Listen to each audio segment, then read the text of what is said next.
কৃষ্ণলীলার সাক্ষী হচ্ছে এই চারজন।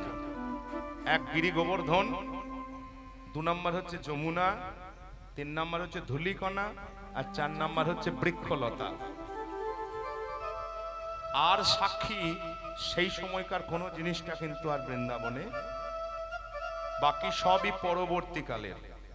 বাকি প্রত্যেকটা জিনিস হচ্ছে কৃষ্ণের পরবর্তীকালের, অনেক পরবর্তীকালের।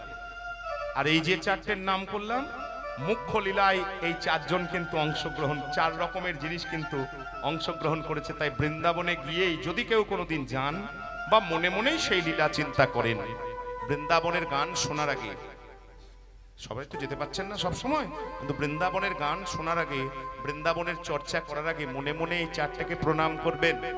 কারণ এই চারজন যদি অনুমতি না দেয়, আপনি কিন্তু লীলা রসে আপনার মনকে নিয়ে যেতে পারবেন না।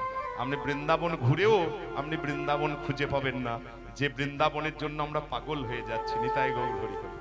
যে বৃন্দাবনের গান আমরা প্রত্যেকটা আসরে আসরে শুনছি, আপনি বৃন্দাবন গিয়েও সেখানে খুঁজে পাবেন না।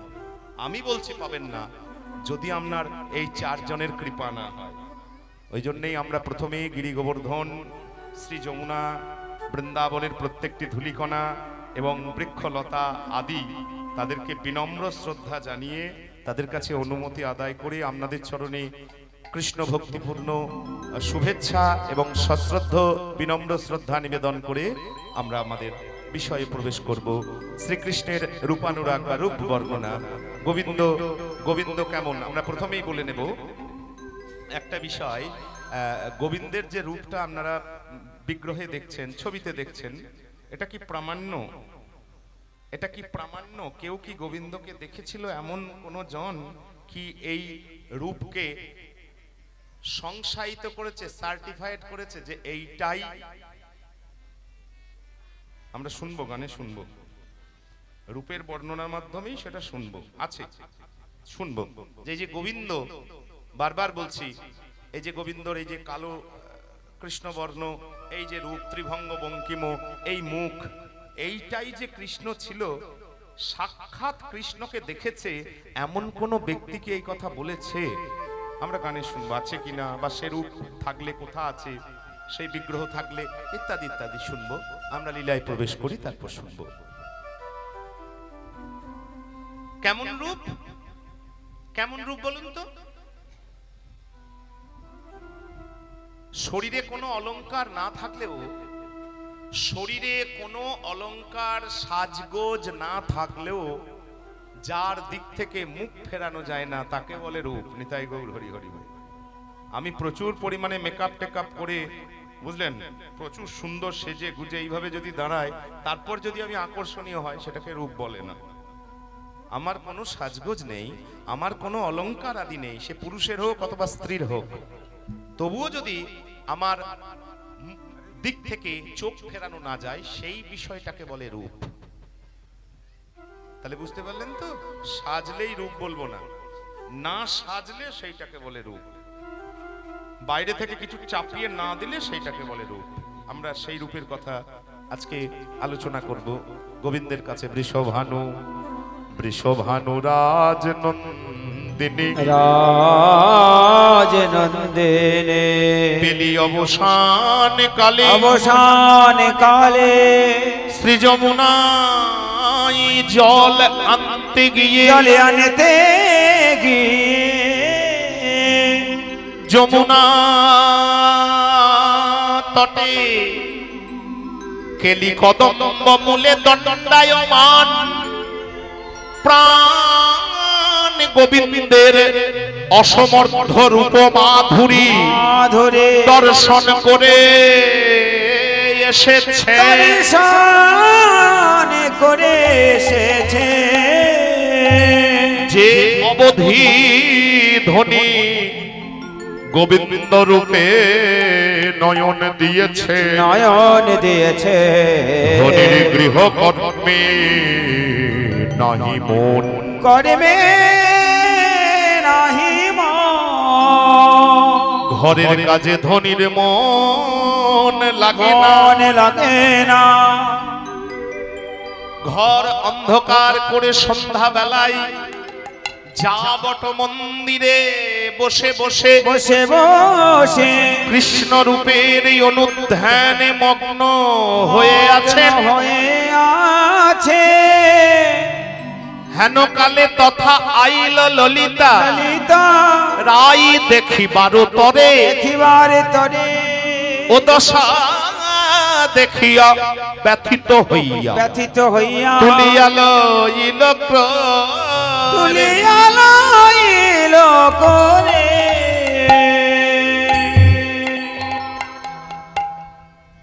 একই বক্তব্য। জল আনতে গেছিলেন বৈকাল বেলায় যমুনায়, কদমতলায় কেলি কদম্ব তলের নিচে গোবিন্দ ত্রিভঙ্গ বঙ্কিম ঠামে দণ্ডায়মান দাঁড়িয়েছিলেন। খুব অল্প দেখেছি বুঝলেন, সেই রূপ দর্শন করে এসে ঘরে বসে চুপ করে বসে আছে, সন্ধ্যা জ্বালায়নি।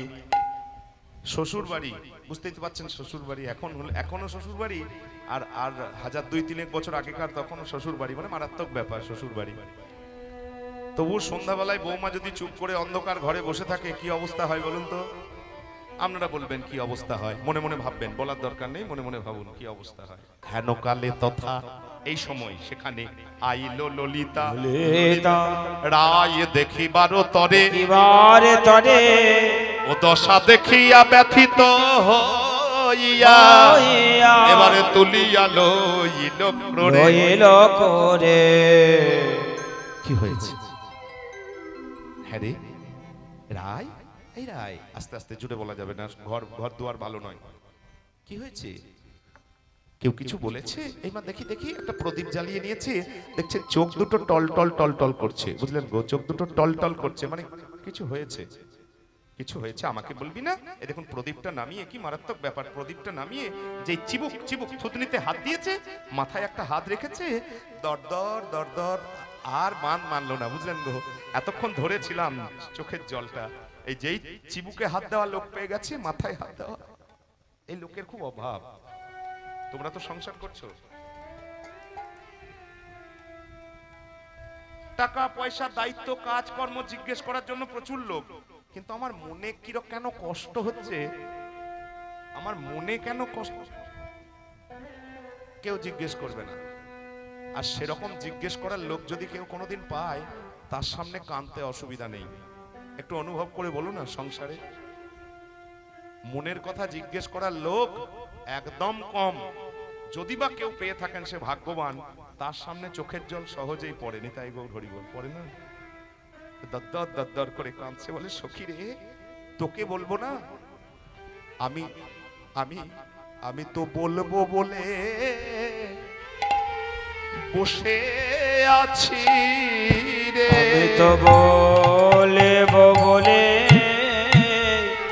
বসে আছি রে, আমি তো বলবো বলে বসে আছি রে, আমি বলবো বলে বসে আছি রে, তবে যারে তারে কি এ কথা বলা যায়, বলবো যাকে তাকে বলতে পারবো বল, বসে আছি রে, যারে তারে কি কথা বলা একমাত্র মনের মতো মানুষ নইলে যারে তারে তারে কি কথা বলা মনের মতো মানুষ নইলে জানেন তাই গৌর হরি হরি হরি মতো মানুষ নইলে যারে তারে কি কথা বলা যায়, মনের মতো মানুষ আমি বলবো বলে বসে আছি রে।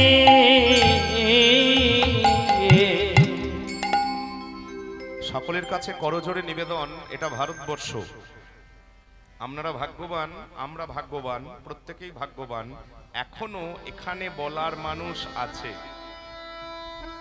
কিন্তু কিন্তু আত্যন্তিক আকর্ষণ টান নিয়ে, মানে লোক দেখানো নয়, মনের টান নিয়ে শুনতে যাওয়ার মানুষের সংখ্যা একটু কম। নিতাই গৌর হরি হরি।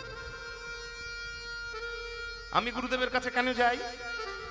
আমার যাদের শরীরটা ভালো থাকে, চাকরি বাকরি ঠিকঠাক চলে, গান বাজনা ঠিকঠাক চলে, ছেলেটা যেটা পড়াশুনো হয়, মানুষ টানুষ হয়, কি করতে আমরা গুরুদেবের কাছে যাই? সংসারে অশান্তি হলে যাতে চলে যায়, মেয়েটার যাতে ভালো বিয়ে হয়, ছেলেটার একটু চাকরি বাকরি হয়, শরীরের রোগ জ্বালাগুলো, আচ্ছা এগুলো গুরুদেবের দায়িত্ব? বলুন তো, এগুলো গুরুদেবের দায়িত্ব নয়। কেউ ভুল বুঝবেন না, কথাটা ঠিকঠাক বুঝুন, বোঝার চেষ্টা করবেন। এগুলো গুরুদেবের দায়িত্ব নয়। গুরুদেবের দায়িত্ব আপনাকে তিনি মন্ত্র দিয়েছেন, তাই তো? তবে তো গুরুদেব। মন্ত্রের তাৎপর্য কি? আপনার মনটা যেন ত্রাণ পায়, অশান্তি যাতে মনকে স্পর্শ না করে, তার জন্য হচ্ছে মন্ত্র। ওই 2-4 লাইন ওং বং করে মুখস্থ করলেন, ওটাকে মন্ত্র বলে না। মননাথ ত্রায়তে যস্মাৎ সমন্ত্র পরিকীর্তিতঃ, অর্থাৎ যে শব্দ উচ্চারণ করলে, বারংবার উচ্চারণ করলে আপনার মনের অশান্তি দূরে যাবে, তাকে বলে মন্ত্র। তাহলে গুরুদেবের দায়িত্ব কি? আপনার মনটা শান্ত হচ্ছে কিনা। আমি গুরুদেবের কাছে একবারও গিয়ে বলি না যে গুরুদেব 5 বছর দীক্ষা নেওয়া হয়ে গেল, মন্ত্র জপ করার চেষ্টা করছি, কিন্তু এখনো মন আমার ভগবানের চরণে লাগছে না। কেন বলুন তো? এই প্রশ্ন যদি গুরুদেবকে করেন, তাহলে তার দায়িত্ব গুরুদেবের আছে। আমার মেয়ের কেন বিয়ে হলো না, আমার ছেলের কবে চাকরি হবে, আমার কোমরের ব্যথাটা কেন কমবে, এটা কোনো গুরুদেবের দায়িত্ব নয়। নিতাই গৌর হরি হরি বল। খারাপ করে বলছি বলে মার্জনা করবেন। হাত পা ভাঙা ডাক্তার, আপনি পেটের রোগ দেখাতে যাবেন কি? কি গো মায়েরা? অর্থোপেডিক সার্জন, মানে হাত পা ভাঙে দেখেন না, অর্থোপেডিক সার্জন বলে। আপনার পেটে ব্যথা হচ্ছে, অতিরিক্ত পেট খারাপ হচ্ছে, আলসার হয়েছে পেটে, আপনি হাড় ভাঙা ডাক্তার দেখাতে যাবেন? যান, কেউ যান? কি গো হ্যাঁ না বলছেন না? যান না তো? তাহলে ওই জ্ঞানটা যখন আপনার আছে, এই জ্ঞানটাও থাকা দরকার। যে বিষয়ের স্পেশালিস্ট, বিশেষজ্ঞ, তার কাছে সেই বিষয়টা নিয়ে যান। শরীরের রোগ থাকলে আপনি বিভিন্ন নিউট্রিশন সাইট দেখুন, জিম করার ব্যাপার আছে, যোগ ব্যায়াম করা, তাদের কাছে যান, হ্যাঁ, ডাক্তার দেখান, ঠিক। কিন্তু আপনার মনে কেন অশান্তি, তার জন্য আপনি গুরুদেবের কাছে যাবেন।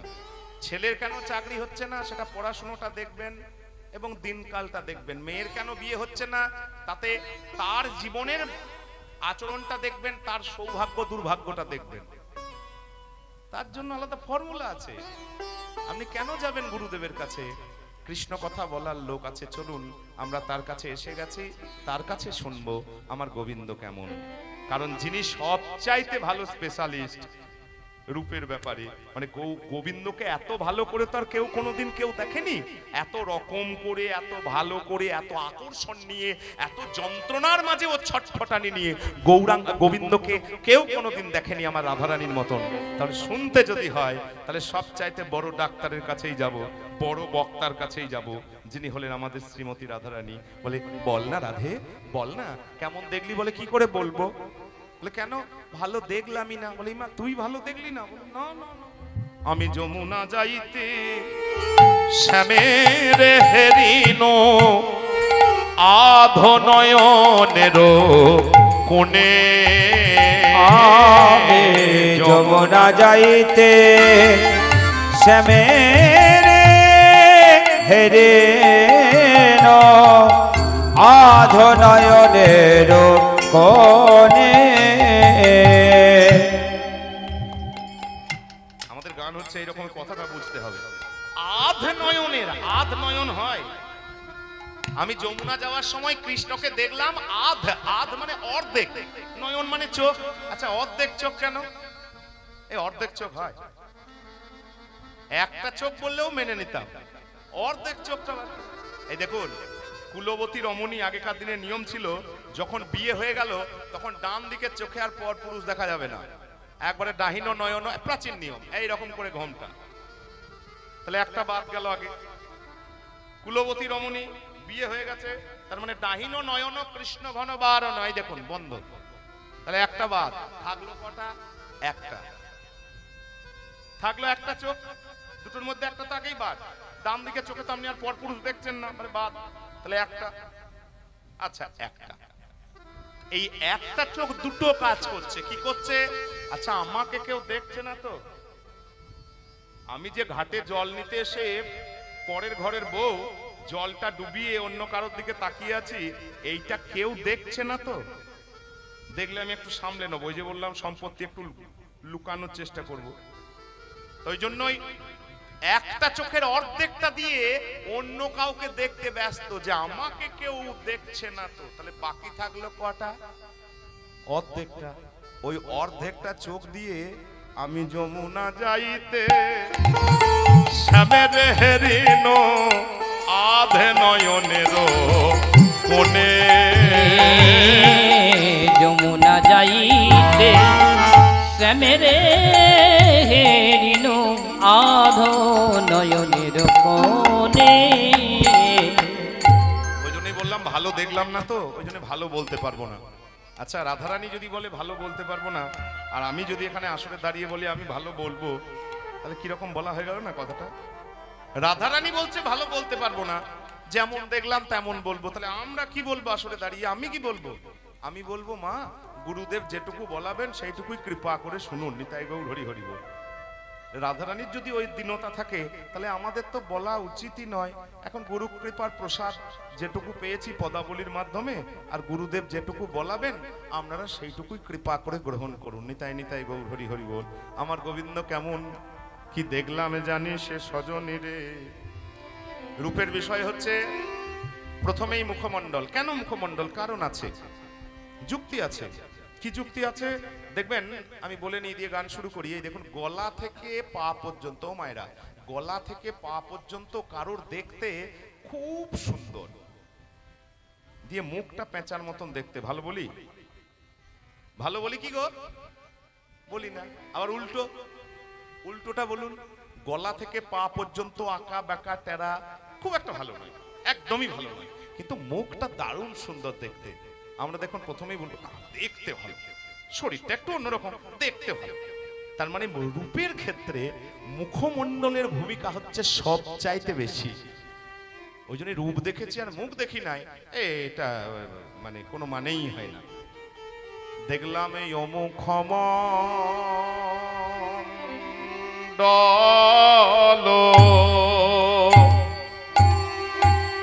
আরে ও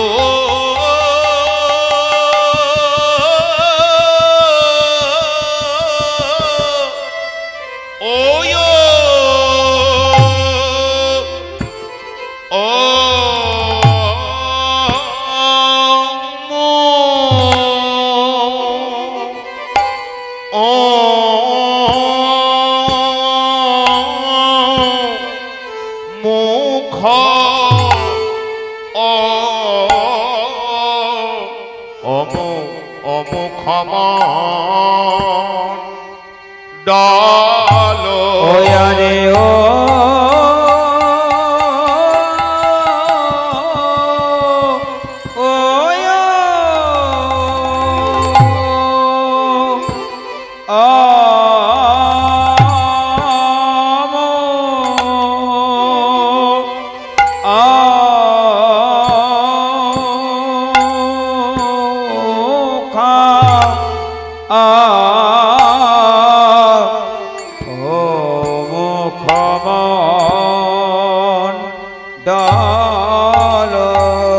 ও কি বলবো সখী সে যে হলো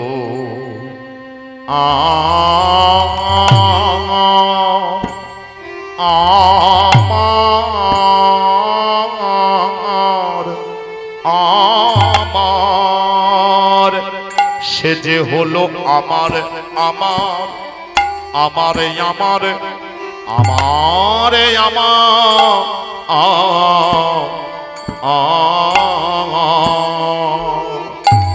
আমারে আমার বিনোদিয়া শ্যাম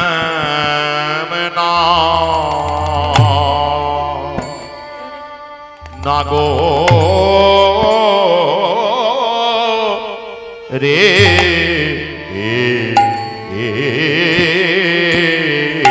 রে গো আমারে আমারে বিনোদিয়া শ্যামে নাগরের গো ও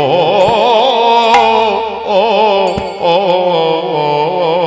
আরে ও ললিতা ও বিশাখা সে যে হলো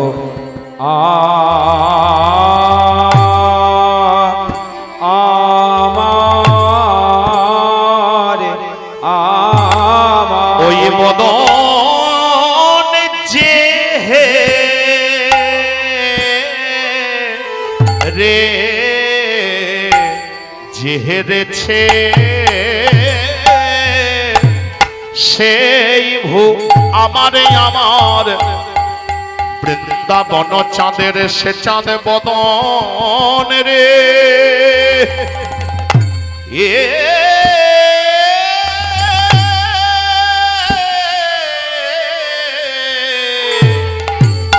ওই বদন যে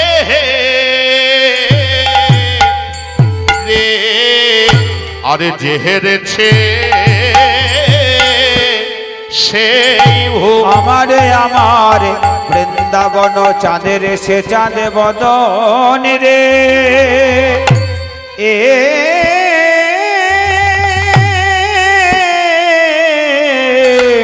বদন যে রে ওগো যে হেরেছে সে হো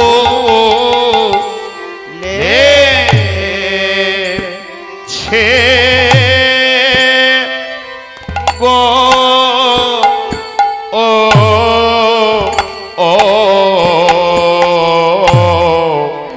ও বাবা অন্ড ও কি আরে ও কি আহারে ও কি আরে ও কি আহারে ও কি আরে ও কি আহারে ও কি আরে ও কি আহা রে ও চাঁদ বিনোদিয়ার তো নো রোছি তোর তো নো রুচি তোর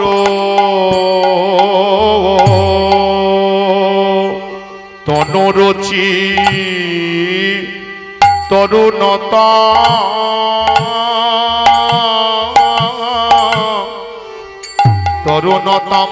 তরুণতমালো গো ও চাঁদ বিনোদিয়া তনো রোচে তোর ললিতারে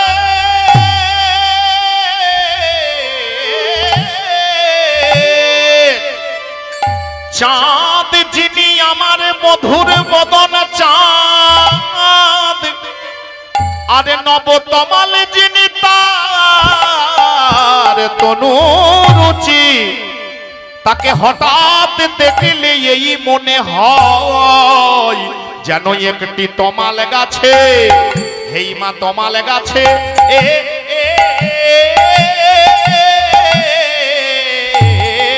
তমাল গাছে কত চাঁদ ধরেছে ও চাঁদ বিনোদিয়ার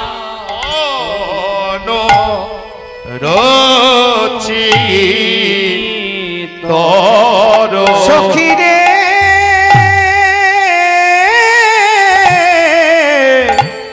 এ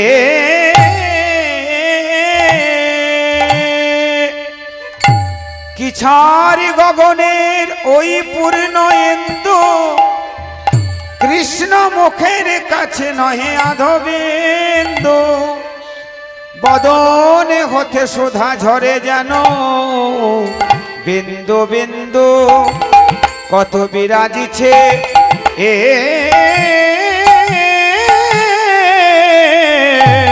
বিরাজিছে কত সুধা সিন্ধু ও চাঁদ বিনোদী আমি এই খনিতে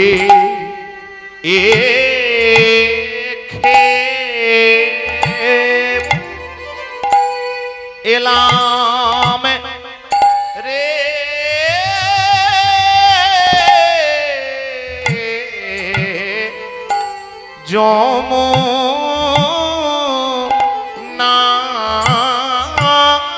যমুনাই জল কেমন যমুনাই জল আনতে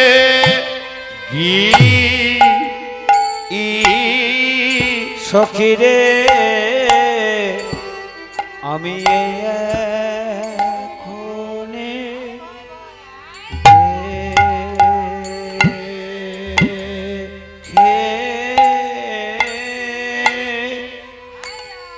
দেখে এলাম রে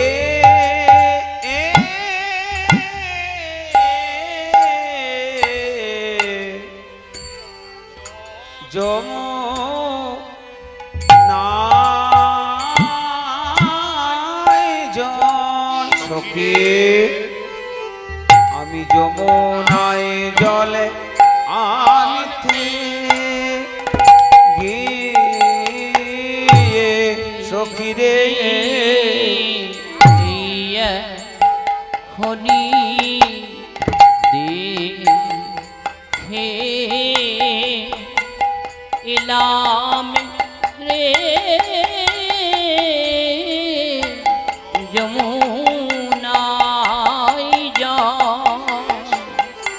যমুনাই জল আনতে আমি খনে দেখে এলাম রে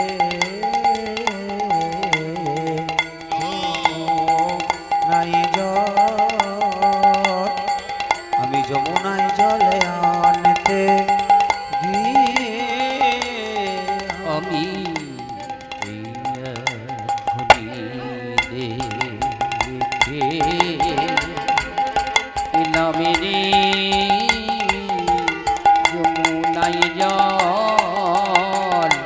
যমুনাই জল আনতে গিয়ে আমি এখনি দেখে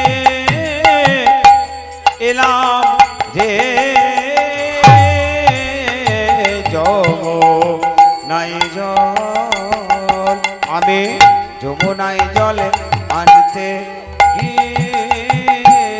আমি এখনি দেখে এলাম রে যমুনাই জল আনতে গিয়ে এখনি দেখে এলাম রে যমুনাই জল ওই যমুনাই জলে আনতে গিয়ে আমি এখনি দেখে এলাম রে যমুনাই জল আনতে গিয়ে আমি এখনি দেখে এলাম রে যমুনাই জল আনতে গৌর হরি হরি হরি বল হরি দেখে এলাম রে যমুনাই জল আনতে চাঁদ বিনোদিয়ার তনু রোচি তোর আরেকবার সকলকে উপস্থিত সকলকে আরেকবার বিশেষভাবে ধন্যবাদ, কারণ এইটাই কীর্তন। এই যে হলো 15 মিনিট ধরে, এইটাই কিন্তু আসল কীর্তন। হ্যাঁ, সহ্য হলেও সহ্য না হলেও যে আপনারা এতক্ষণ সহ্য করলেন তার জন্য অশেষ ধন্যবাদ। কারণ কি, দিনকাল যা যাচ্ছে আর দিনকাল যা আসছে তাতে কীর্তনের ভাগ্যও কিন্তু খুব ভালো নয়। কীর্তনের ভাগ্য আমি বলেছি, কারণ কীর্তন এখন মনোরঞ্জনের মাধ্যম হয়ে গেছে। এইটা মাথায় রাখবেন, কীর্তন কিন্তু মনোরঞ্জনের জিনিস নয়। মন্ডলজি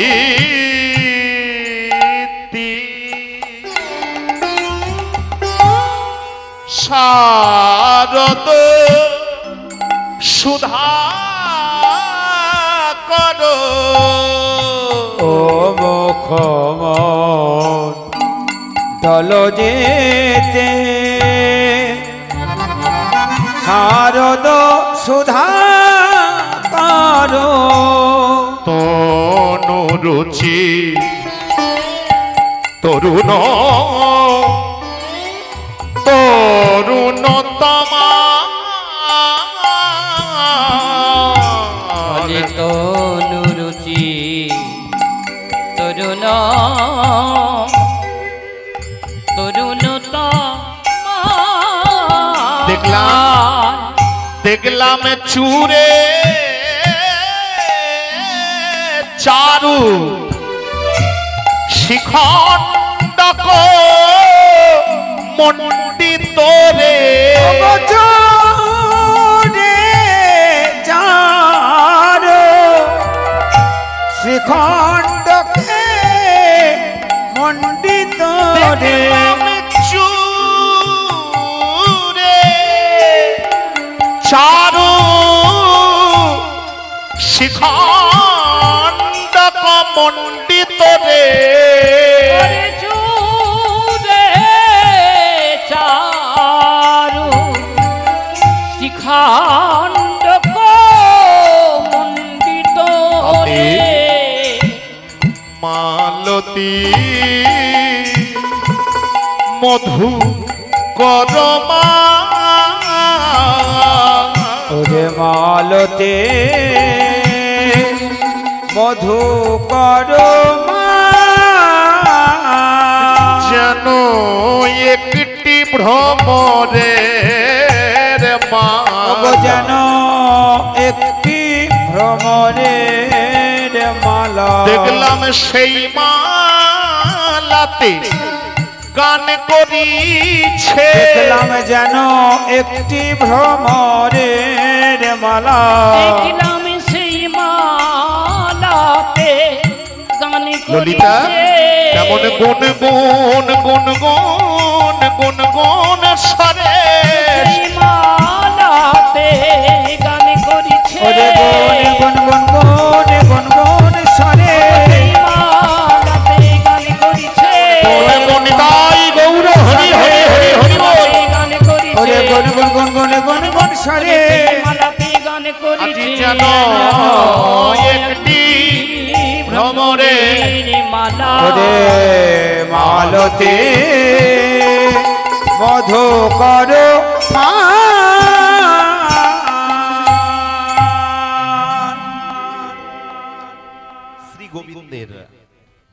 শ্রী গোবিন্দের ও মুখমণ্ডল জিতি জয় করেছে শারদ সুধাকর রে। শরৎকালের পূর্ণিমার চাঁদের যে ছটা, যে জ্যোতি, যে সৌন্দর্য, যে রূপ, তাকেও শরৎকালের পূর্ণিমার চাঁদের যে ছটা রূপ জ্যোতি তাকেও জয় করেছে ও মুখমণ্ডল, আমার গোবিন্দের বদনমণ্ডল। যেটা বলবো বলেছিলাম, গোবিন্দের মুখমণ্ডল, এইটা কি প্রামাণ্য? খুব ছোট করে বলবো, কিন্তু সময় আমাদের নেই। গোবিন্দের যে মুখটা আপনারা দেখেন, আমরা দেখি, বা যেটা গোবিন্দের প্রাচীন বিগ্রহ, সেই মুখমণ্ডলটা কি প্রামাণ্য? বলে হ্যাঁ প্রামাণ্য। কি করে প্রামাণ্য? শুনে নেন জিনিসটা, অবশ্যই জানেন অনেকে, তবু আমি একটু বলি এক লাইনে। দাপর যুগের প্রায় শেষ, কলিযুগ শুরু হয়ে গেছে। রাজা হচ্ছে পরীক্ষিতের পুত্র, ভারতবর্ষের চক্রবর্তী সম্রাট পরীক্ষিতের, এই রাজা পরীক্ষিতের পুত্র নয়, এখনো পরীক্ষিত মারা যায়নি, কলিযুগ শুরু হবে প্রায়, হয়েই গেছে। তা রাজা পরীক্ষিত মথুরা মণ্ডলের রাজা করলেন। কৃষ্ণের বংশের মাত্র একজন বেঁচে আছেন। সমস্ত যদু বংশ কিন্তু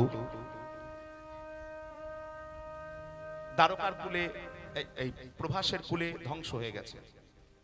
যদু বংশের সব শেষ। কৃষ্ণ চলে গেছেন, বলরাম চলে গেছেন, কেউ বেঁচে নেই, একজন বেঁচে গেলেন। কৃষ্ণের প্রপৌত্র, পুত্র মানে ছেলে, পৌত্র মানে নাতি, আর প্রপৌত্র মানে হচ্ছে পৈনাতি। বলে না আমরা, পৈনাতি বলে তো কথাটা, মানে নাতির ছেলে। কৃষ্ণের ছেলে হচ্ছে প্রদ্যুম্ন, প্রদ্যুম্নের ছেলে অনিরুদ্ধ, অনিরুদ্ধের ছেলে বজ্রনাভ, বজ্রনাভ বা বজ্রনাভ, তিনি বেঁচে গিয়েছিলেন। তা তাকে রাজা করা হলো মথুরা মণ্ডল, মানে 84 ক্রোশ মথুরা মণ্ডল, ব্রজমণ্ডল। তা ভারতবর্ষের চক্রবর্তী সম্রাট পরীক্ষিত, তিনিও কিন্তু পাণ্ডব বংশের ছেলে, কারণ অর্জুনের নাতি, অভিমন্যুর পুত্র অর্জুনের নাতি। তো তার কাছে একদিন আবদার করলেন যে তাত, তাত মানে কাকা সম্পর্কে। তো আমার দাদুর বাবার খুব নাম যশ, মানে কৃষ্ণের, ভারতবর্ষের জম্মুদ্বীপের মধ্যে তার কিন্তু কোনো বিগ্রহ নেই। আমি যদি এই মথুরা মণ্ডলের বিভিন্ন জায়গায় তার কয়েকটা বিগ্রহ স্থাপন করি, বল বাহ, খুব উত্তম প্রস্তাব, খুব ভালো কথা, তুমি কাজ শুরু করো। কি করলেন? অনেকগুলো গ্রন্থ, বিভিন্ন জনের কাছে পরামর্শ নিয়ে, যে কৃষ্ণ কেমন ছিল, কৃষ্ণ কেমন ছিল, কৃষ্ণ কেমন ছিল, এই নিয়ে ভাস্করদেরকে, মানে যারা পাথর কেটে মূর্তি তৈরি করে, ভাস্করদেরকে একটা পাথর দেওয়া হলো। কোনটা? যে পাথরের উপর কৃষ্ণের জন্ম হয়েছিল, কংসের কারাগারে সে কালো মতো কোষ্ঠী পাথরটা যার উপর কৃষ্ণের জন্ম হয়েছিল, সেইটা থেকে বলা হলো খানতিনেক প্রথমে মূর্তি তুমি তৈরি করো, 3-4টে মূর্তি তুমি তৈরি করো। খানতিনেক মূর্তি তৈরি করা হলো, 1টা 2টো 3টে, একই রকম প্রায়, কম বেশি, একটু একটু পাল্টে পাল্টে। এবার এটা যে কৃষ্ণের কি করে বুঝবে? কৃষ্ণ যে এমন ছিল আর তো কেউ বেঁচে নেই, কে বলবে যে এটা কৃষ্ণের? শুধু বই দেখে, শুধু লোকের মুখে শুনে বলুন তো, কে বলবে এটা কৃষ্ণের? অনেক চিন্তা ভাবনা করার পর পরীক্ষিতের মনে পড়েছে একজন বেঁচে আছে, যে কৃষ্ণকে একদিন দেখেছিল, এবং দেখেছিল সাংঘাতিক সময় দেখেছিল, সে দেখা ভুলার নয়। কবে? আমার মা, 100-র উপর বয়স, আমার মা বেঁচে আছে। অভিমন্যুর স্ত্রী উত্তরা, উত্তরা পরীক্ষিতের মা, সম্পর্কে ভাগিন বউ। সুভদ্রা কৃষ্ণের বোন, তার ছেলে হচ্ছে অভিমন্যু, তার স্ত্রী ভাগ্নের বউ, ভাগিন বউ। আগেকার দিনে তো শ্বশুরের মুখ দেখার কোনো ব্যাপারই ছিল না, তারপর আবার কৃষ্ণ। কিন্তু একদিন দেখেছিলেন সুভদ্রার বৌমা অর্থাৎ উত্তরা, যেদিন গর্ভের মধ্যে পরীক্ষিত মারা গিয়েছিল, অনেক উপাখ্যান টুপাখ্যান, বুঝলেন, ওদিকে আমরা যাবই না, একটার পর একটা, একটার পর একটা। তো দ্রোণাচার্যের পুত্র অশ্বত্থমা যেদিন ব্রহ্মাস্ত্র মেরেছিল, সেই দিন গর্ভের মধ্যে পরীক্ষিত মারা গিয়েছিল। সেই দিন কান্নাকাটি করাতে সকলে, কারণ তার আগে পাণ্ডব বংশের সব ছেলে মারা গিয়েছে, একটাই বেঁচে ছিল গর্ভে, তার বংশ শেষ হয়ে যাবে, তখন কৃষ্ণ এসে বাঁচালেন। কৃষ্ণ এসে বাঁচালেন, উত্তরার সামনে গিয়ে দাঁড়িয়ে গর্ভে হাত দিয়ে পরীক্ষিতকে বাঁচিয়েছিলেন। সেই দিন উত্তরা নয়ন ভরে একবার কৃষ্ণের সেই রূপ দর্শন করেছিলেন। মা কিন্তু এখনো বেঁচে আছে, এখনো মাথার ঠিক আছে, স্মৃতি ঠিক আছে। চলো মাকে আনা, ইন্দ্রপ্রস্থ থেকে রথ দিয়ে মাকে নিয়ে আসা হলো মথুরায়। তারপর জিজ্ঞেস করা হলো, আচ্ছা মা, তুমি তো কৃষ্ণকে দেখেছো, মনে আছে? বলে মনে আছে মানে সাংঘাতিক সময়ে আমি কৃষ্ণকে দেখেছি, সে রূপ ভোলার নয়। তাহলে তুমি বলতে পারবে কৃষ্ণ কেমন? বলে হ্যাঁ পারবো। বলে দেখো তো, এই 3টে মূর্তি তৈরি করা হয়েছে, 3টে মূর্তি, কোনটা কৃষ্ণের মতন একটু যদি দেখে বলে দাও, খুব ভালো হয়। বলে বেশ। প্রথমে একটা মূর্তিকে, যে মূর্তির নাম দেওয়া হয়েছিল মদন মোহন, মূর্তিকে খুব ভালো করে দেখলেন, অনেকক্ষণ ধরে, ঘন্টা খানেক ধরে দেখার পর বলল, বাবা এই মূর্তিটা আর গোটাটা কৃষ্ণের মতন ঠিক নয়, তবে একটা জায়গা হুবহু কৃষ্ণের মতন। কোন জায়গাটা? কোমর থেকে পা, তার শরীর এবং বিভঙ্গ, বিভঙ্গ মানে হচ্ছে কি বলবো, শৈলী, স্টাইল, স্টাইল, কোমর থেকে পা এই দিকটা একবারে কৃষ্ণের মতন, একবারে কৃষ্ণের মতন, যেটা মদন মোহন মূর্তি। তারপরেরটা দেখানো হলো গোপীনাথ বিগ্রহ, নাম দিয়ে দিয়েছে আগেই গোপীনাথ বিগ্রহ। গলা থেকে কোমর অবধি মানে বুক এবং হাত দুটো হুবহু কৃষ্ণের মতন গোপীনাথ বিগ্রহের। তারপর যেই শেষেরটা দেখলো বুঝলেন, দেখার সঙ্গে সঙ্গেই মাথাতে ঘুমটা নিয়ে মুখটা সরিয়ে নিল, কারণ মুখের দিকে তাকানোর শ্বশুরের কোনো নিয়ম নেই। মুখটা দেখেই বলল, বাবা এই মুখ আমি কোনোদিন ভুলতে পারবো না, হুবহু শ্রী গোবিন্দের বদনের মতন এই গোবিন্দ বিগ্রহের শুধু বদন মণ্ডল। নিতাই গৌর হরি হরি বল। তাহলে গোবিন্দ বিগ্রহের বদন, গোপীনাথ বিগ্রহের গলা থেকে কোমর, আর মদনমোহন বিগ্রহের কোমর থেকে নিচেটা। আশা করি মনে থাকবে, শ্রী গোবিন্দ, গোপীনাথ, মদনমোহন। পরপর মনে রাখবেন, শ্রী গোবিন্দ মুখ, গোপীনাথ হৃদয়, মদনমোহন। এই তিনটে বিগ্রহ একদিনে দেখতে হয়, আমাদের শাস্ত্রের নিয়ম আছে। একটা সূর্যাস্তের মধ্যে মানে সকাল 6টা থেকে সন্ধে 6টার মধ্যে তিনটেকে একসাথে দেখতে হয় পরপর। তাহলে আপনার সম্পূর্ণ গোবিন্দ দর্শনের ফল বা সৌন্দর্য আপনি লাভ করবেন। শ্রী গোবিন্দ, গোপীনাথ, মদনমোহন, এই তিন মূর্তি গৌরিয়ার প্রাণধন। এবার জন্য আছে 100 বার আছে। কোথায় আছে? বৃন্দাবনে। বলেন না, বৃন্দাবনে মন্দিরগুলো আছে, বিগ্রহগুলো আর নেই। বিগ্রহ এখন আছে, কিন্তু সেটা আসল মানে প্রতিনিধি বিগ্রহ, মানে পরবর্তীকালে তার মতন তৈরি করা। আসলগুলো বৃন্দাবনে নেই।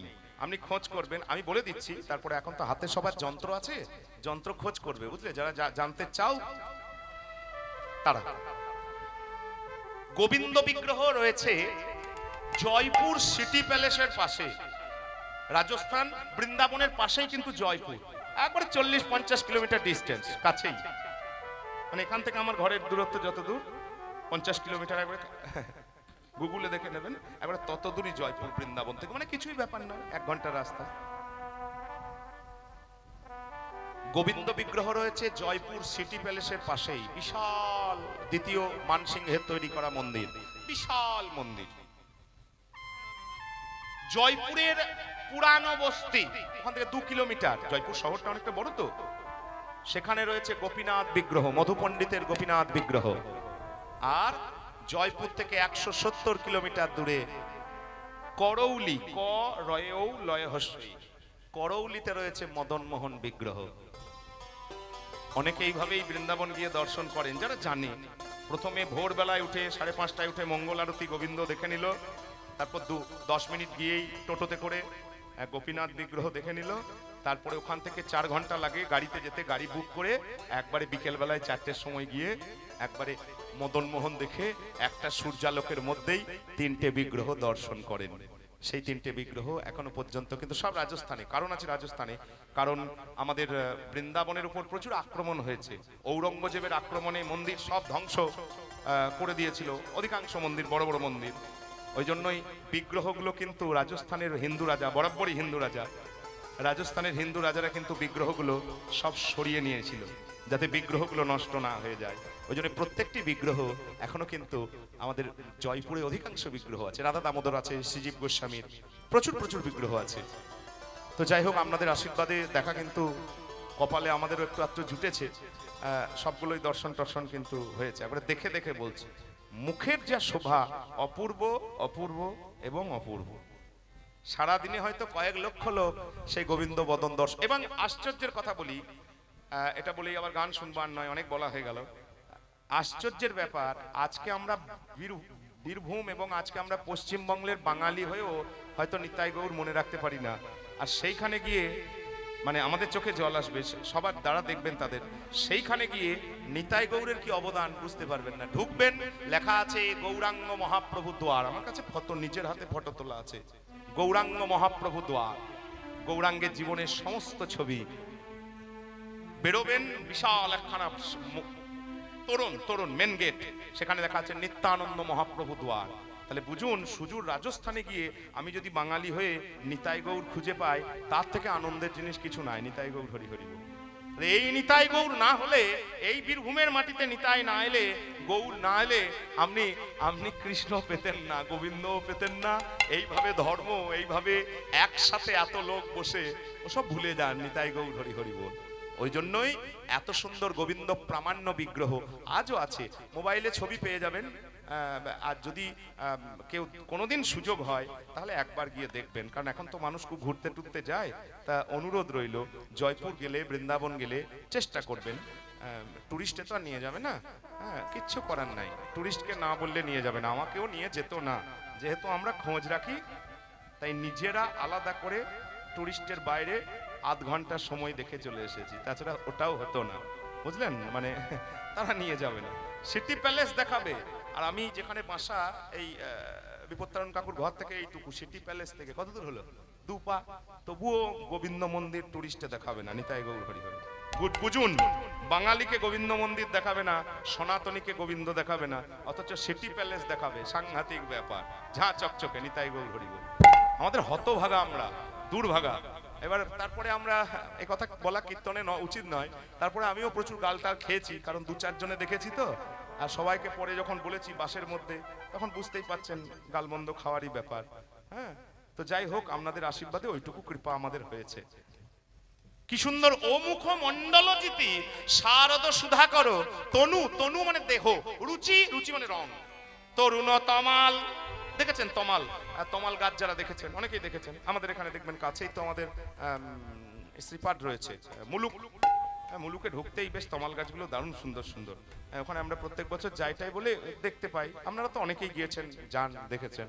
কি সুন্দর দেখে মনে হচ্ছে একটা কালো রঙের তমাল গাছে, গোবিন্দের গাটা দেখুন, একটা কালো রঙের তমাল গাছে চাঁদ উঠেছে, আর চাঁদের উপরে আবার চূড়ে চূড়ে চূড়াই চারু, সুন্দর। চারু মানে সুন্দর। শিখণ্ডক, শিখণ্ডক মানে ময়ূরের পাখা, মণ্ডিতরে সাজানো রয়েছে।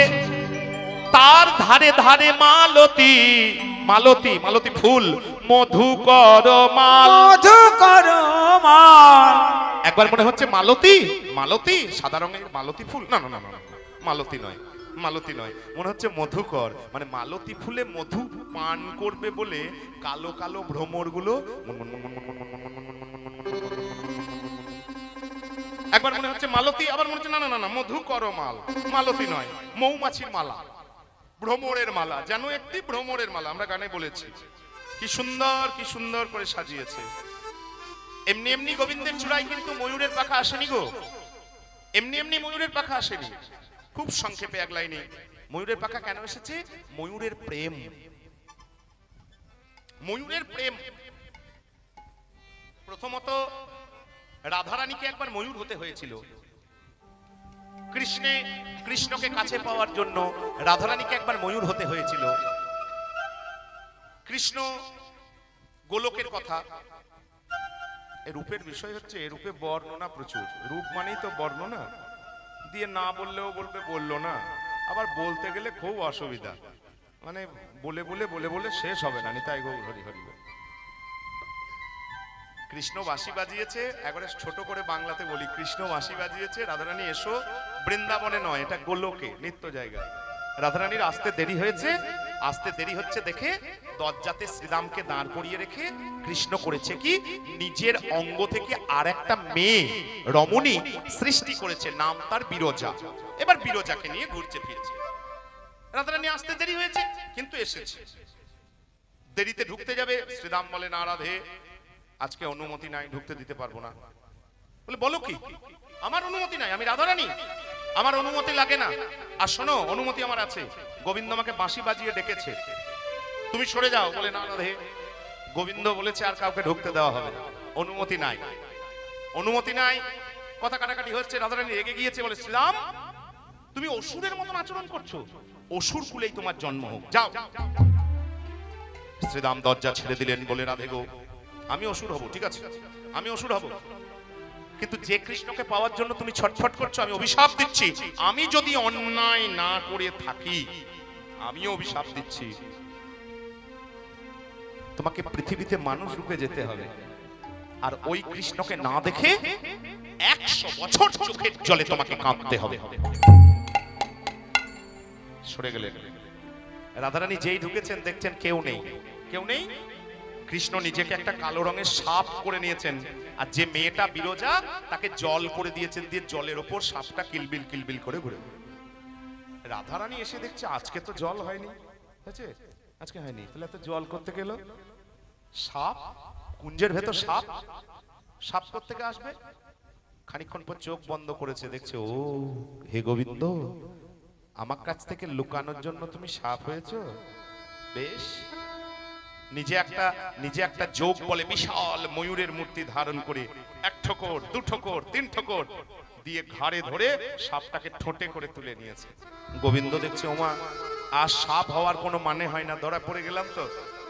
সবাই নিজের নিজের রূপে এসেছেন। সেই দিন অনেক কথা আছে, এর মধ্যে অন্য বিষয় আমাদের দরকার নেই। সেই দিন কৃষ্ণ বলেছিল, রাধে গো, আমাকে কাছে পাওয়ার ছটফটানিতে তুমি ময়ূরের মূর্তি ধারণ করেছো, এই সম্মান আমি চিরকাল বজায় রাখবো। সেই দিন থেকে একটি ময়ূরের পাখা গোবিন্দ একবারে চূড়ার ওপর, শিখণ্ডক মানে ময়ূরের পাখা, এটা একটা উপাখ্যান। আর সিদ্ধান্তটি কি, তত্ত্বটি কি? সিদ্ধান্ত হচ্ছে ময়ূরের প্রেম। প্রথমেই উপরে নজর যায় তো আমাদের, প্রথমেই দেখবে উপর দিকে তাকায়, মানুষের স্বভাব কিন্তু উপরে দেখা আগে। তাহলে ময়ূরের পাখা দেখবে আর ভাববে কৃষ্ণ মানে কোনো ছেলে নয়, আর রাধারানী মানে কোনো মেয়ে নয়। রাধা কৃষ্ণের প্রেম মানে আমাদের সংসারে যেমন ছেলে মেয়ের আকর্ষণ, শারীরিক প্রেম, কামনা বাসনা, ওইটা শোনানোর জন্য আসরে দাঁড়ানো হয়নি। নিতাই গৌর হরি হরি বল। ময়ূরের প্রেম যেমন অধিকাংশ ক্ষেত্রেই ময়ূরের প্রেমে স্বামী স্ত্রী বন্ধন আছে, সন্তান হয়, কিন্তু শারীরিক মিলন, দেহের মিলন হয় না। অর্থাৎ আমরা প্রেম বলতে যেটা বুঝি, লজ্জা করার কোনো ব্যাপার নেই, আমরা প্রেম বলতে বুঝি শারীরিক মিলন, শারীরিক আকর্ষণ। আর সেই কথা রাধা কৃষ্ণের প্রেমের ক্ষেত্রে সম্পূর্ণ প্রযোজ্য নয়। এইটা যাতে মাথায় নিয়ে গান শোনো বা রূপ দেখো, তার জন্যই দেখুন ময়ূরের পাখাটা সাইনবোর্ডের মতন ঝলঝল করছে। এইটা দেখবে আর মনটাকে স্থির করবে যে আমাদের ঘরের যে ছেলে মেয়ের স্বামী স্ত্রীর প্রেম ওই রকম কিন্তু রাধা কৃষ্ণের নয়। এই ময়ূরের পাখাটা দেখবে, ভাববে, আর বারবার মনটাকে ঠিক করবে, তারপর গান শুনবে। ওই জন্যই একবারে সবার উপরে সাইনবোর্ডের মতন চুরে চারু শিখণ্ডক মণ্ডিত রে, চারু শিখণ্ডক মণ্ডিত রে, তাতে মালতী মধু করমা, মালতী মধু করো ধনী ধনী বনি নব নাগর ধনে ধনে বনি নব নাগর কেমন রহয়ে ত্রিভঙ্গ ভুবন মন মোহনয়ে, রহয়ে ত্রিভঙ্গ ভুবন মন মোহন রে, মধুর মুরলী করুগা, মধুর মুরলী করুগা। মধু আমার দাঁড়াবার কত ভঙ্গি জানে, আমার কত ভঙ্গি জানে, মধু দাঁড়াবার কত ভঙ্গি জানে, আমার কত ভঙ্গি জানে, কেমন ত্রিভঙ্গ বঙ্কিম ঠানে, আমার দাঁড়াবার কত ভঙ্গি জানে, কি মোঠামে কেমন চরণে চরণ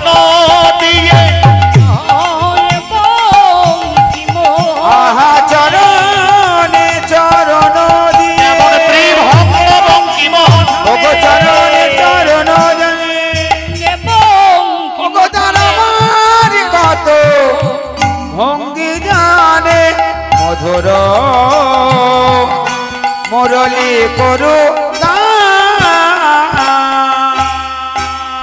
আচ্ছা আচ্ছা জয়নিতাই ও মায়েরা, আচ্ছা বলো তো, শুধু সুন্দর হলেই হবে? দাঁড়ানো ঠিক হতে হবে না? চলা বলা ঠিক হতে হবে না? তবে তো সুন্দর। সুন্দর মানে কি শুধু মুখটা নিয়ে সুন্দর? সুন্দর হতে গেলে মোটামুটি সমগ্রটা, টোটালিটিটা, সমগ্রটা সুন্দর হতে হবে। এত সুন্দর দাঁড়িয়ে আছে, একে বলে বিভঙ্গ। আবার বললাম বাংলায় অসুবিধা আছে, স্টাইল, স্টাইল, শৈলী, বিভঙ্গ। বাংলা বললে অসুবিধাই হয়, কিন্তু স্টাইল বললে দেখুন যতগুলো বসে আছে, দাঁড়িয়ে আছে, কারোর বুঝতে কষ্ট হবে না। হ্যাঁ, এটা বাংলার দুর্ভাগ্য অবশ্য। হ্যাঁ, শৈলী বললেও অসুবিধা হবে। এত সুন্দর বলে রহয়ে দাঁড়িয়ে আছে ত্রিভঙ্গ, তিন জায়গায় ভাঙা, সেই রূপে ভুবন মোহন, ভুবন মনোমোহন, সকলের মন ভুলে যায়। তা কি করে হয়? আচ্ছা এদিকে আমার দিকে তাকিয়ে বলুন, আমরা তিন জায়গায় ভাঙা, আচ্ছা ভাঙা বলবো না, অসুবিধা যদি আপনাদের হচ্ছে, বাঁকা বলি। তিন জায়গায় বাঁকা, তার রূপে সবার মন ভুলে যাবে বললেই হয়ে গেল নাকি? ললিতা বলে রাধে গো, আমরা আমরা সুন্দর মানে জানি, এদিকে তাকিয়ে দেখুন, সোজা, রিজু, দৃঢ়, স্ট্রেট, না সুন্দর। আচ্ছা তিন জায়গায় ভাঙা বা বাঁকা, তাকে কি করে সুন্দর বললি?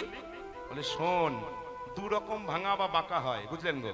দু রকম মানে একটা হচ্ছে জন্মগত ত্রুটি, শব্দ ব্যবহারের ত্রুটি মার্জনা করবেন, বিকলাঙ্গ যাকে বলে, হয় না অনেকে জন্মগত। আর দু একটা হয় দুর্ঘটনা জনিত ত্রুটি, মানে অ্যাক্সিডেন্টাল ফল্ট। দুর্ঘটনায় কোনোদিন বেঁকে গিয়েছে ইত্যাদি। তা তোর গোবিন্দ কোনটা? বলে দুটোই নয়। দুটোই নয়, বলে দুটোই নয়। জন্ম থেকেও বাঁকা নয়, আবার কোনো অ্যাক্সিডেন্টে দুর্ঘটনায় বাঁকা নয়। তাহলে বাঁকা কি করে হলো? বলে হ্যাঁ এইটা জান, তবে তো রসের টানে বাঁকা। অনেকে অনেক কথা বলে, ভগবান উপরে দেবতারা ডাকছে তার জন্য ঘাটটা বাঁকা, এই আমরা ওইসব বলি না। অনেকে বলে এই সাপের ঠোকর, বললাম না, ওতে আমাদের হচ্ছে রসের সিদ্ধান্ত। প্রেমের টানে বাঁকা, রসে বাঁকা, একমাত্র রসেই ভগবান বাঁকতে বাধ্য, আর বাকি কিছুতে ভগবানের কৃপা পাওয়া যায়, কিন্তু ভগবানকে বাঁকানো যায় না। ভগবানকে বশ করা যায় একমাত্র রসে কিংবা প্রেমে। এই দেখো বৃন্দাবনে তিন রকম প্রেম, পাঁচটার মধ্যে তিনটে বৃন্দাবনে, দামি তিনটে। কিরকম প্রেম? মা বাবার ভালোবাসা, যাকে বলে বাৎসল্য প্রেম। এটা তো সবাই বুঝবে, তোমরা অধিকাংশ জনই মা বাবা বা সন্তান। নন্দ যশোমতির ভালোবাসাকে বলে বাৎসল্য প্রেম। আর হচ্ছে বন্ধুদের ভালোবাসা, শ্রীরাম সুবল, একে বলে সখ্য প্রেম। আর একটা হচ্ছে গোপীদের ভালোবাসা, রাধারানীর ভালোবাসা, ওকে বলে মধুর বা শৃঙ্গার প্রেম, রস। তিন প্রেমে সবাই শক্তিশালী, সবাই মনে করে কৃষ্ণ, সবাই মনে করে কৃষ্ণ আমার কবজায় থাকবে, সবাই মনে করে কৃষ্ণ আমার কবজায় থাকবে। তিন প্রেমের বড্ড টানাটানি। মা চায় ছেলে আমার ঘর থেকে বেরোবে না, কি গো মা? এই যে বলো না, আমাদেরকে তাকিয়ে বল। মা চায় কি, যা দিনকাল পড়েছে, স্কুলে ছুটি আছে, বাবারে দুপুরে ছেলেকে ছেড়ে দেওয়া যাবে না। মা চায় ছেলে যা করবে করুক, চিৎকার চেঁচামেচি, ঘরেই থাকুক।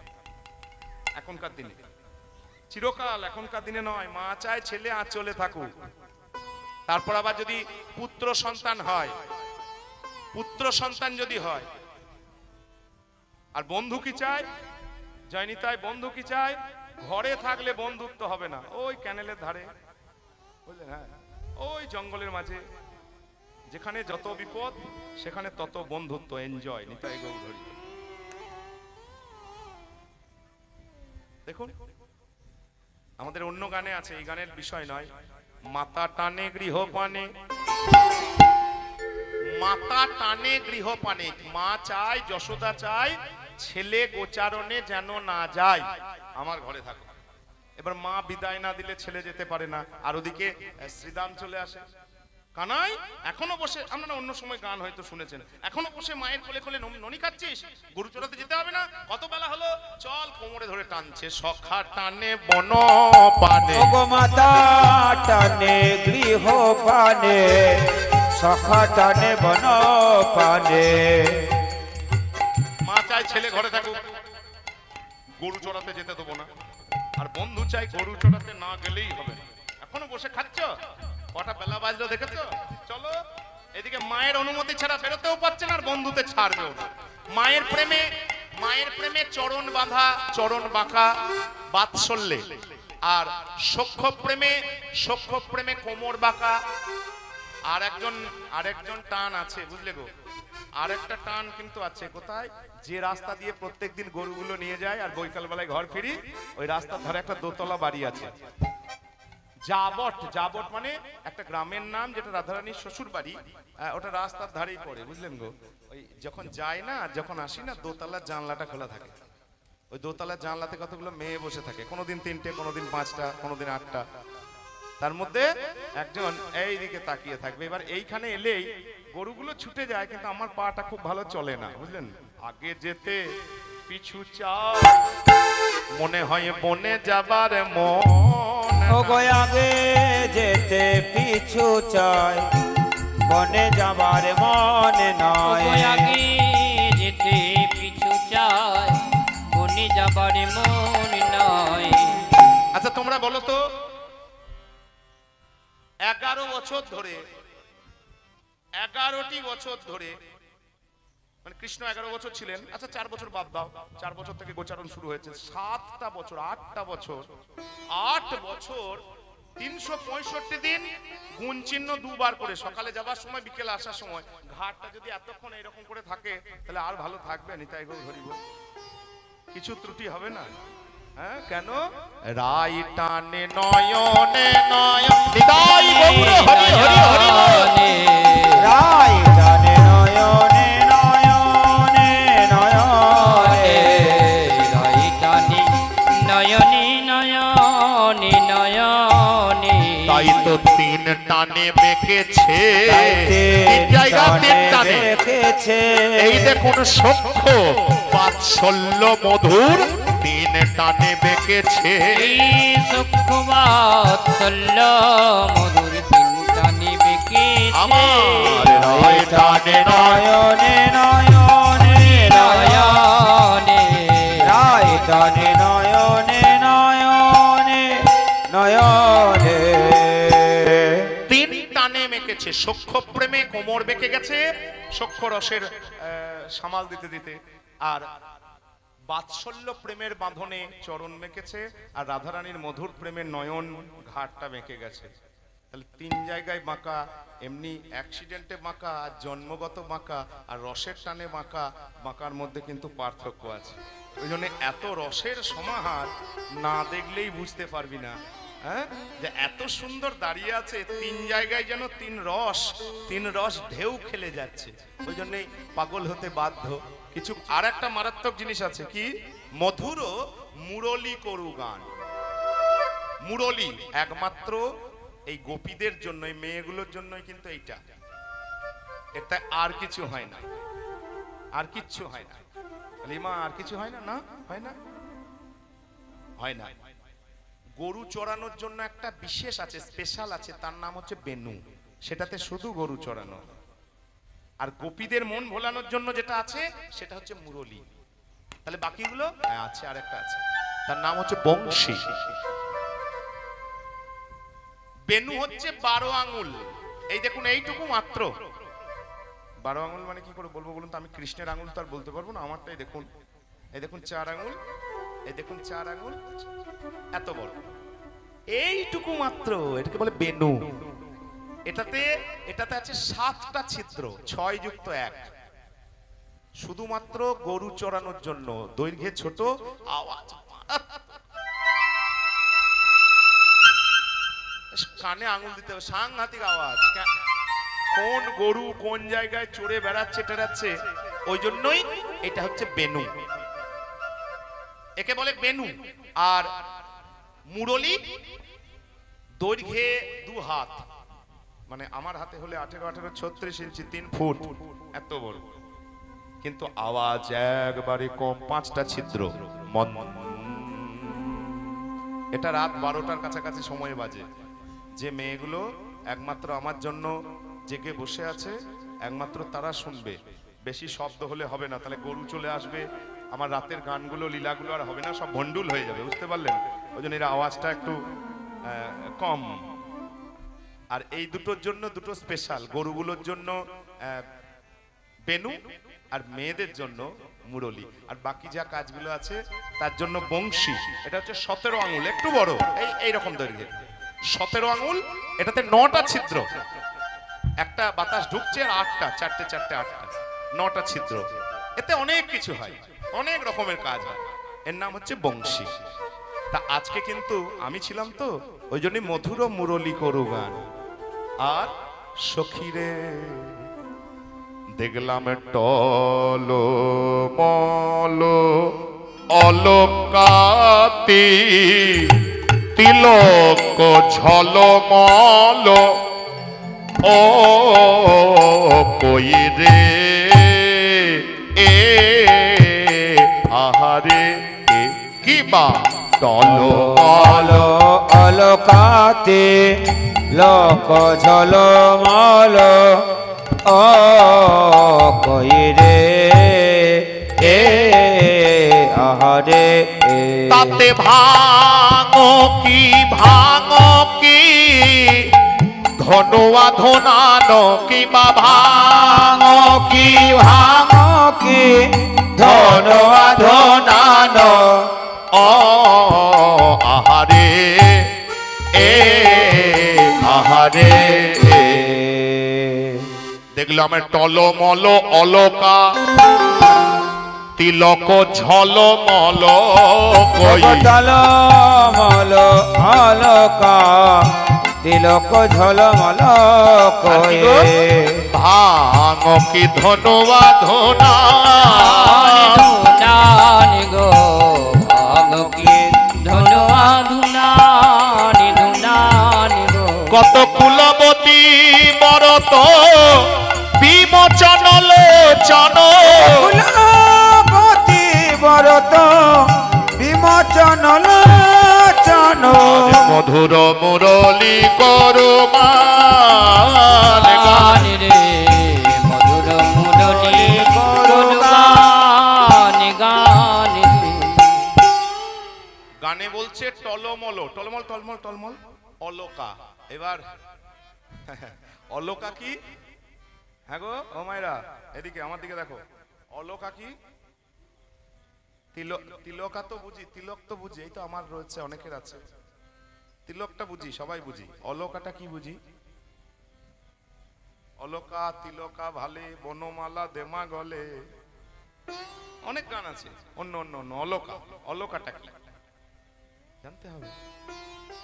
বলে দেবো? বলে দেবো নাকি? বলেই দি, আর ভুলে গেলে হবে না। আমি আবার খুব মুখ চিনি জানেন তো, কোনোদিন যদি অন্য আসরে দেখি না মনে থাকে যেন। অলকা, যাদের কোঁচকানো চুল কেশ, অনেকের হয় খুব কোঁচকানো চুল, তাদের চুলগুলোকে যদি টেনে মাথার উপর বাঁধা হয় না, সবগুলো ধরা পড়ে না। এই দেখবেন কপাল থেকে কান পর্যন্ত ছোট ছোট পাকানো চুলগুলো গোল গোল গোল গোল গোল গোল হয়ে থাকে।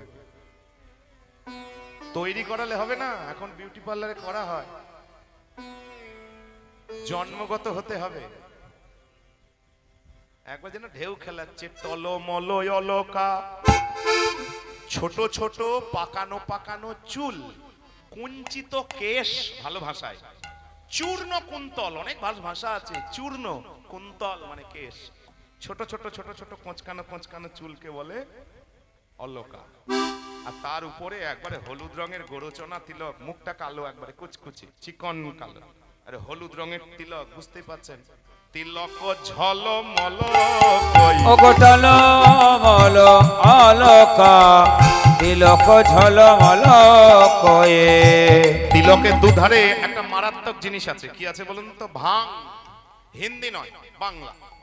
হিন্দিতে ভাং নেশার জিনিস, আর আমাদের বাংলাতে ভাং হচ্ছে ভুরু। ভুরু দেখুন কেমন ভুরু, আমাদের দ্বিখণ্ডিত নয়, কারো কারো হয় অবশ্য, দ্বিখণ্ডিত নয়, চোরা ভুরু, একবার মাঝখানটা লেগে আছে, এমন করে নাচাচ্ছে, একবার এদিক একবার ওদিক, বুঝতে পারলেন? মনে হচ্ছে ধনুক নড়াচ্ছে, যুদ্ধ টুদ্ধ হবে, বুঝলেন? ভাঙ কি ধনোয়া ধনানি ধনানি গো ভাঙ কি ধনোয়া ধনান গো ভাঙ কি ধনোয়া ললিতা বলে ধনুক দিয়ে কি করবে? এই ধনুক দিয়ে কি করবে? কি করবে? এই যে মেয়েগুলো দেখার জন্য পাগল, যে মেয়েগুলো শোনার জন্য পাগল, যে মেয়েগুলো সংসারের এত এত গালমন্দ সহ্য করেও একবার জল আনতে যাওয়ার জন্য পাগল, সেই সব কুলবতী, সেই সব কুলবতী বরত বিমোচন লোচন, কুলবতী বরত বিমোচন লোচন, মধুর মুরলী করো গান গান এমন বিষম কুসুম সরবান সরবান গো।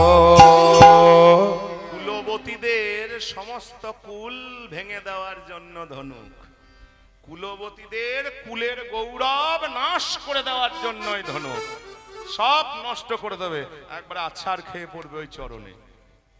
বিষম কুসুম সরবান, যন্ত্রণা হলেও ছাড়তে পারবে না, এটাই হচ্ছে তীরের বৈশিষ্ট্য, বুঝলেন গো?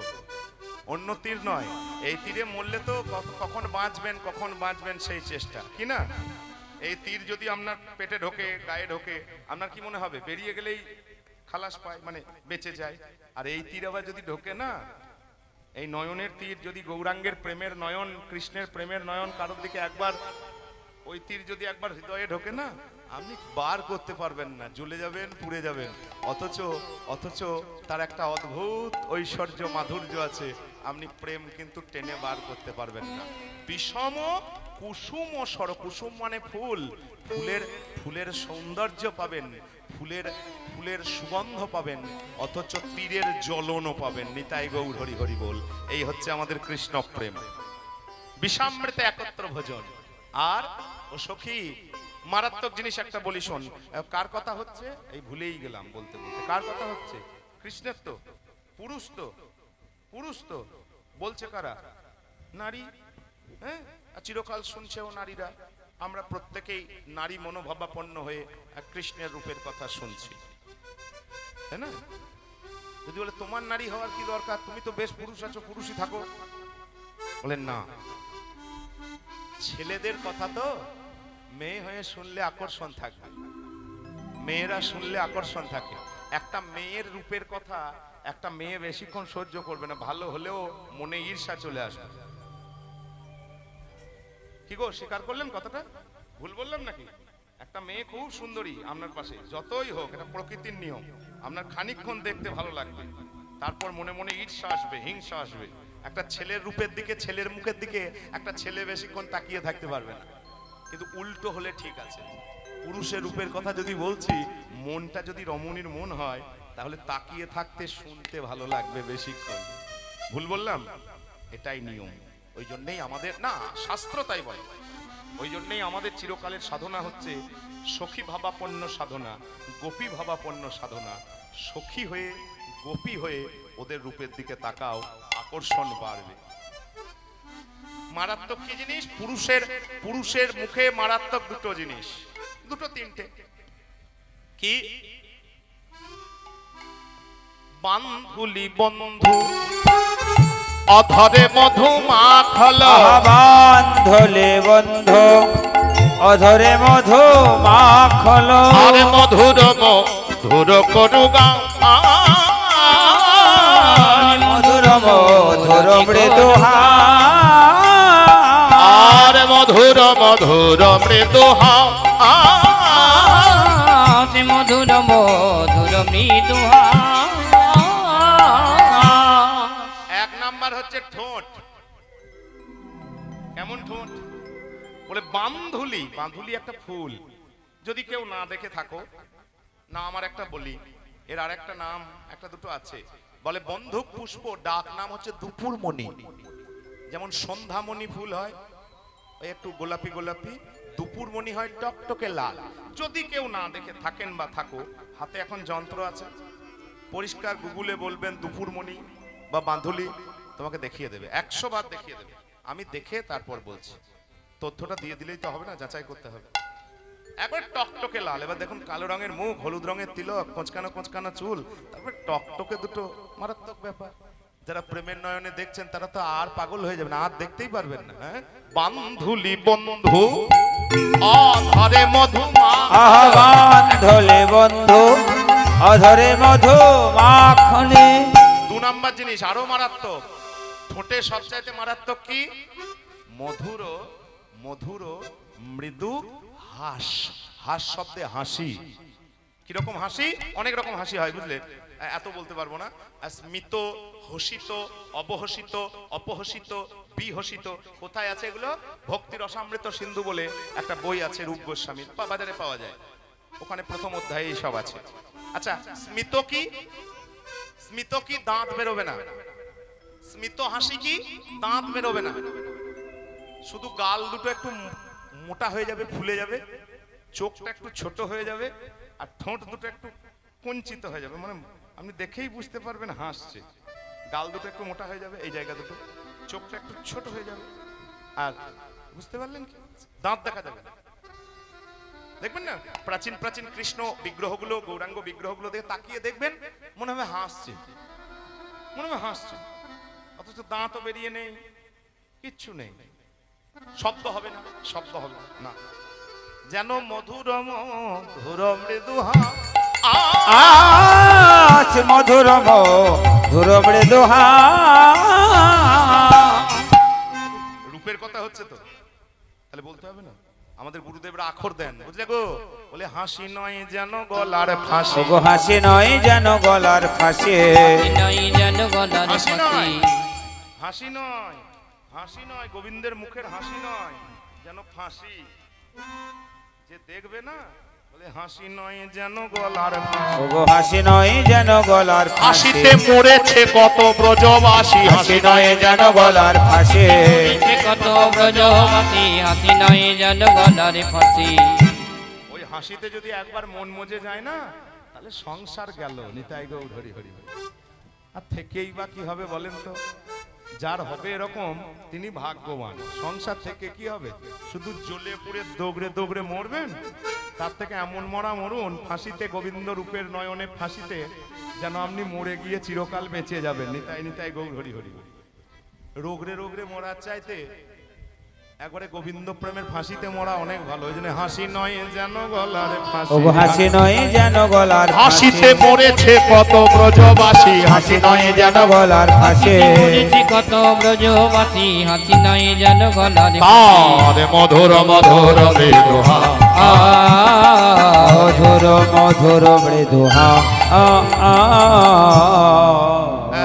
আগেকার দিনে কীর্তনের পরে 2 লাইন বলা হতো। কি বলা হতো? বলে এই না বৃন্দাবনের মাঝে, শোনো গো, লোকে আগে কথা বলে তারপর হাসে। এসব আগেকার দিনের গানে ছিল। তখন তো এত কথাবার্তা ছিল না কীর্তনে, এখন কথা হয়েছে, কথা না বললে অসুবিধা আছে, কিছুই বললে না, ঝমঝম করে গান করে দিয়ে চলে গেল।